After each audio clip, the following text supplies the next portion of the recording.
Hi, everyone. It's Dr. Arlene Ziamko, the MultiDimensional MD.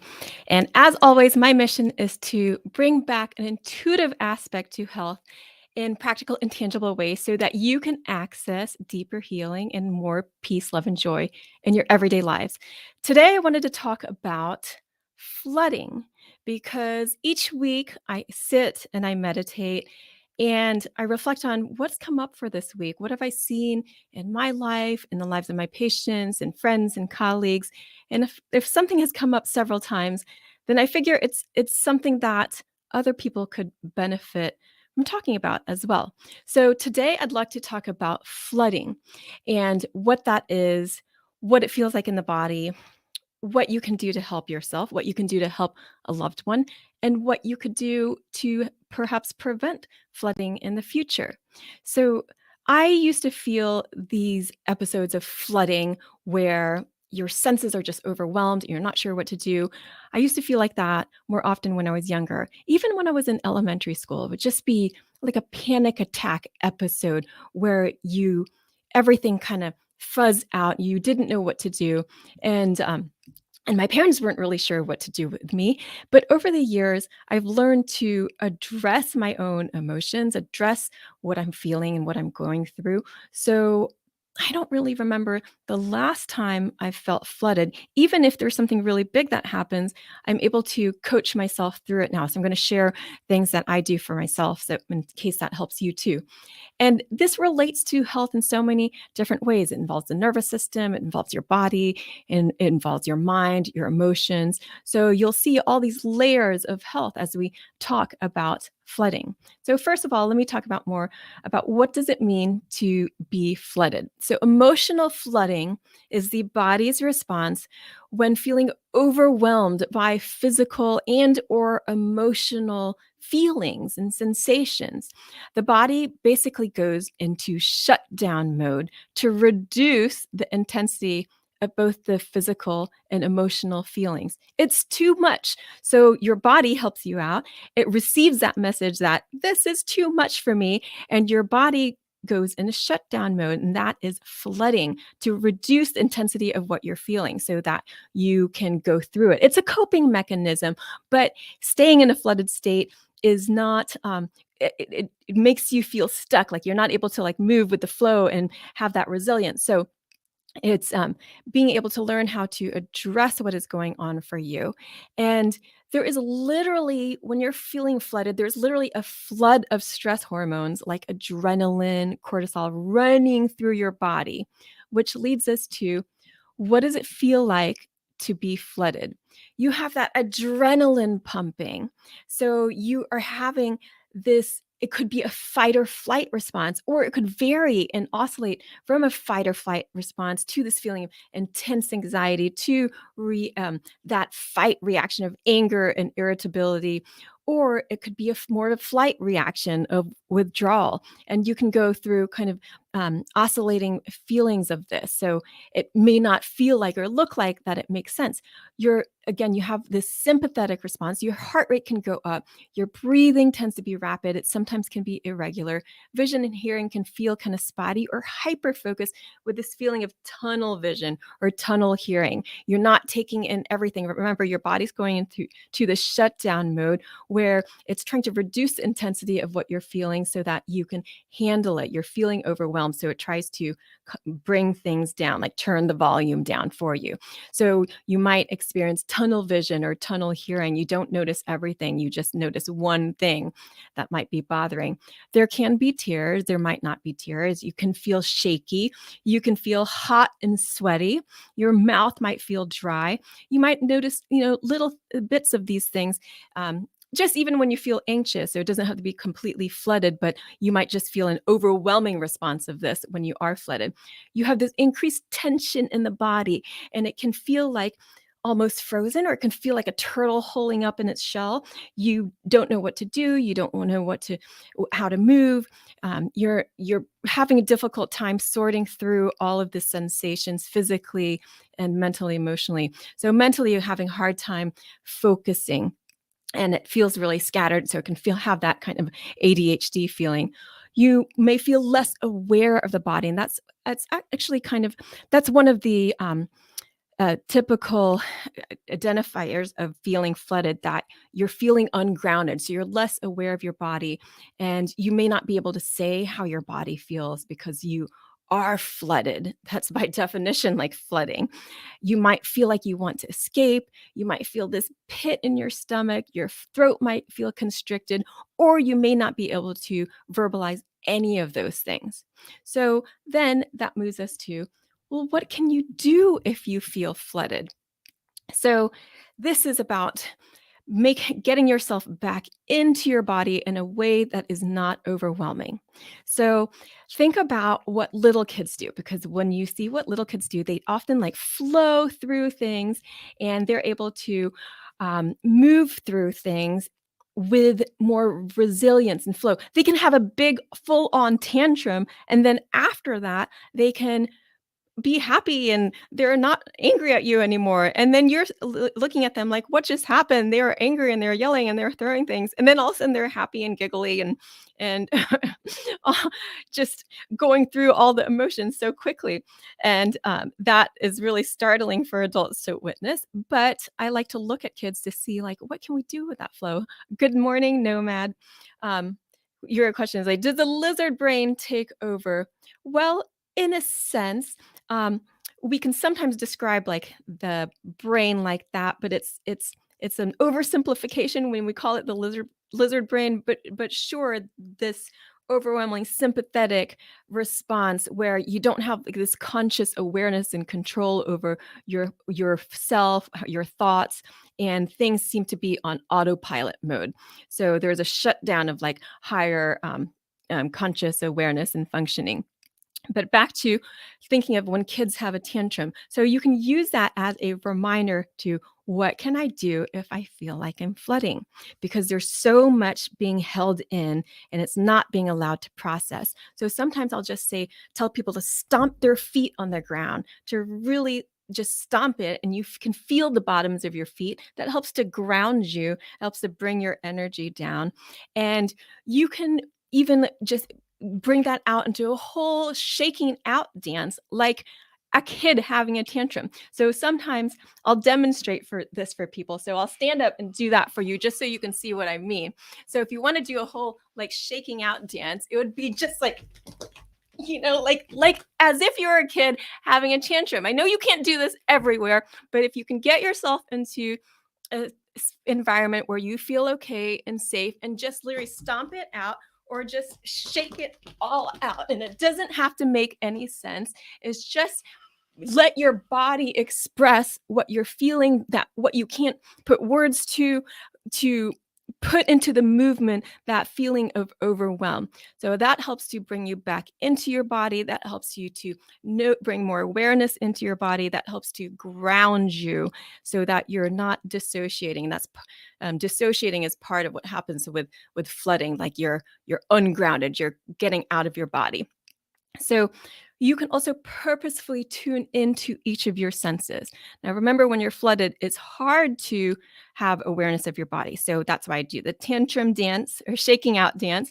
But you can also purposely bring your attention to each of your senses one by one.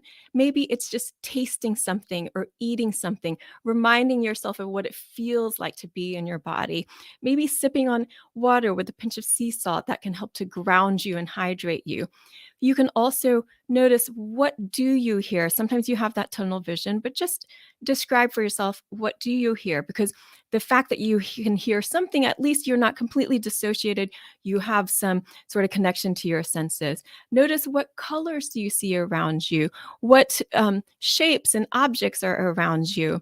And you can keep you can give yourself like this self hug. You could take your right hand and wrap it around to your heart and then squeeze around. Or if you don't remember all that, just give yourself this hug and really like squeeze your arms and see if you can feel that. You can rub your arms, you can rub your legs and massage yourself. See if you can feel that sensation when you make it a bit more obvious. All this helps you to come down into your body. You can also purposely curl up your body into a tight ball, because often when people are flooded, they feel like this turtle shell, they're frozen. So go ahead and curl your body really tight up into a ball as hard as you can. Hold it for some seconds and then uncurl it, and notice any differences in what you feel by creating a comparison like that that can help bring your awareness back into your body. It's also can help to set some boundaries. So to remove yourself from whatever situation might be triggering you and to take a break, because if you're overwhelmed, that means you need help to with even situationally. And it's like, I might need to take a break in this from this situation. And if you're in an argument or having a conversation with someone, you can even just say, I just need to take a breather. I'll be back. Walk out, find a safe place, and do some of these things that I'm I'm suggesting. So you can slow down your breathing if you can. And again, you can do this while you're hugging yourself, or you could place your hands on your chest and then coach yourself through it to slow down your breathing. And I will coach myself through things anytime something really big happens or something difficult happens or there's a difficult conversation. So just slow your breathing. See if you can feel that movement in your chest change with your hands. So maybe it's hard for your mind, but like use your other senses, and your hands have a lot of feeling sense. So you can use that to see if you can feel it in another way. And you can also feel your heartbeat with your hand. And if it can help be helpful to talk to someone or sit with someone that's comforting for you. When you are talking, you're at least not completely dissociated, and it helps to keep you in your body. Or it can help to have another person's presence with you, which leads us to the next one. What can you do if a loved one is feeling flooded? So that loving, non-judgmental presence is so much. You don't always have to do something. Remember, think of the little kid that is feeling flooded. It comes out as a tantrum. You can't make them stop.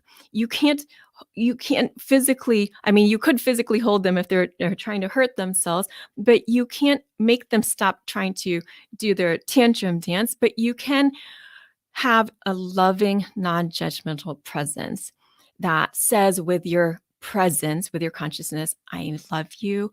I'm here for you. I love you no matter what.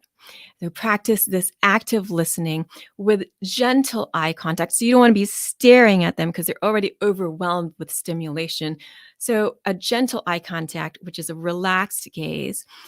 Respond with appropriate nonverbal cues, maybe just like nodding your head or whatever you feel is appropriate in the situation, just so that they know that you're there listening to them.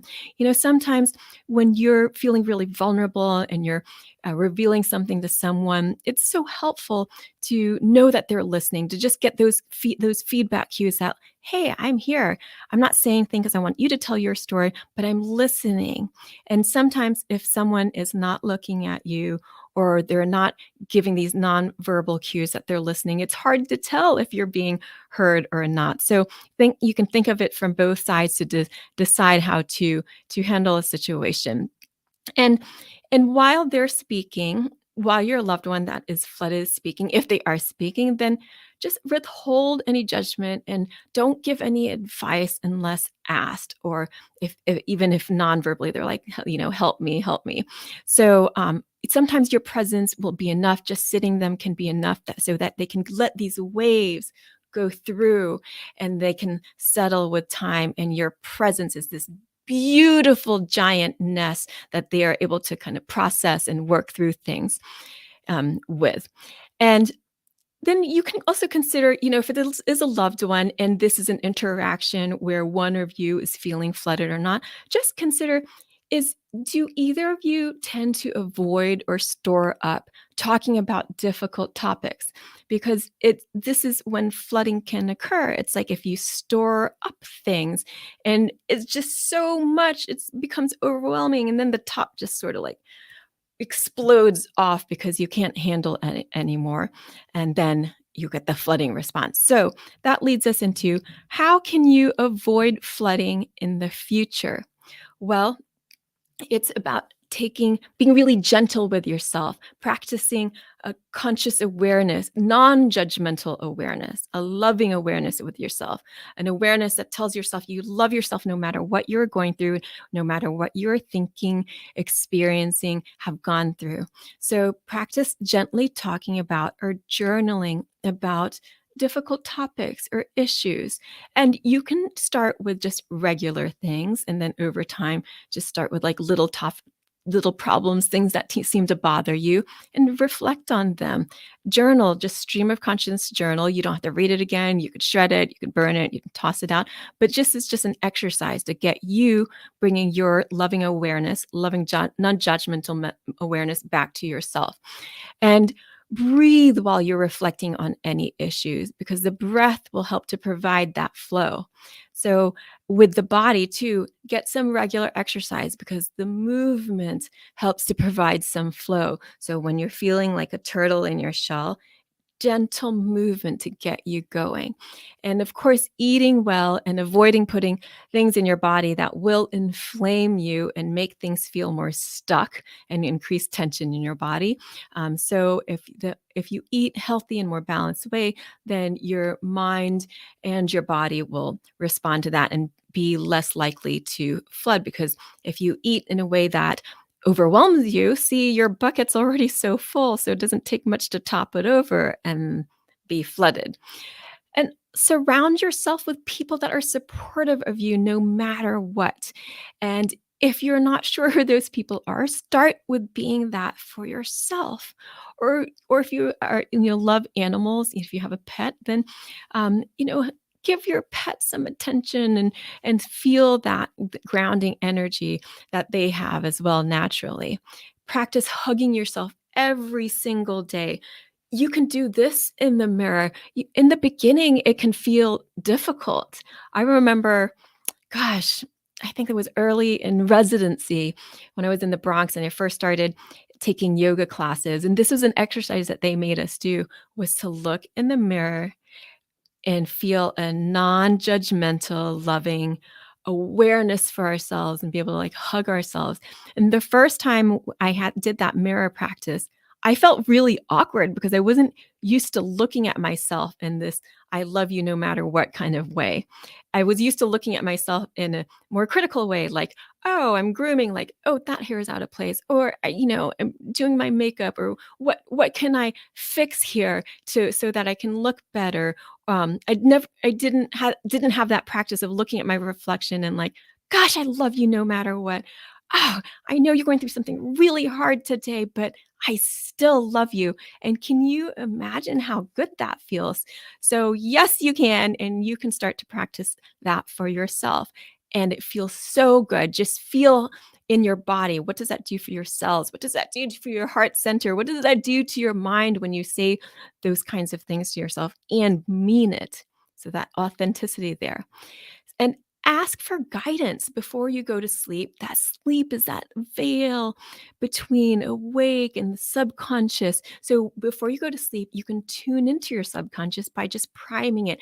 Ask the question, and your subconscious will get to work for you. Your intuition will get to work for you, and spirit will get to work for you, because you're asking something greater than you for guidance, and you're asking when you so that when you wake up in the morning, something will be primed, like, oh, somehow you're supported, the answers come to you, and you don't have to work as hard to get them. You know what you need to do.